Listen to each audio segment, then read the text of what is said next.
อายก็หูว่าเจ้าลำคาญทุกครั้งที่เจอกันเจ้าก็หันหน้าเมินไปยามอายเดินไปไกลๆยิ่งเดินยิ่งออกไปทำเป็นบ่รู้จักกันเพียงเจอหน้าก็หนีไปพบหน้ากันครั้งใดเจ้าก็บอกว่ายังพอ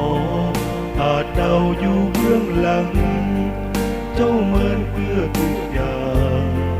ที่ใจเจ้าต้องการต่อไปนี้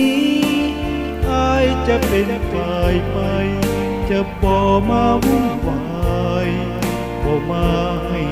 อีกไหมฝืนกลับมาอาจตั้งใจ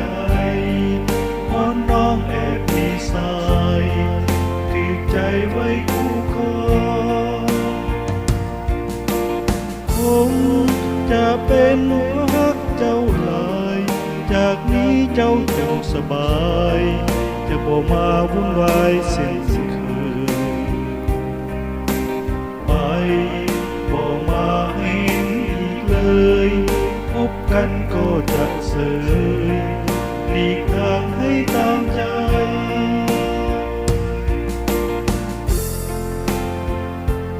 ต่อไปนี้อายจะเป็นฝ่ายไปจะบ่มาวุ่นวายบ่มาให้อีกไหมคืนกลับมาอาจซ้ำใจเพราะน้องแอบมีสายที่ใจไว้คู่ครอง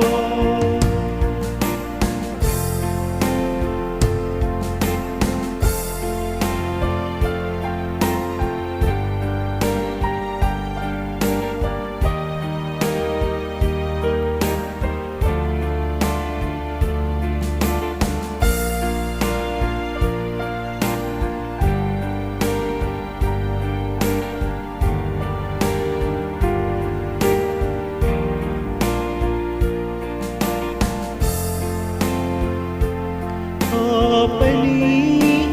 อายจะเป็นฝ่ายไปจะบ่มาวุ่นวายบ่มาให้อีกไหมฝืนกลับมาอาจทำใจเพราะน้องแอบมีสายถือใจไว้คู่ครองคงจะเป็นรักเจ้าหลายจากนี้เจ้าจงสบายจะบ่มาวุ่นวายเส้นคืน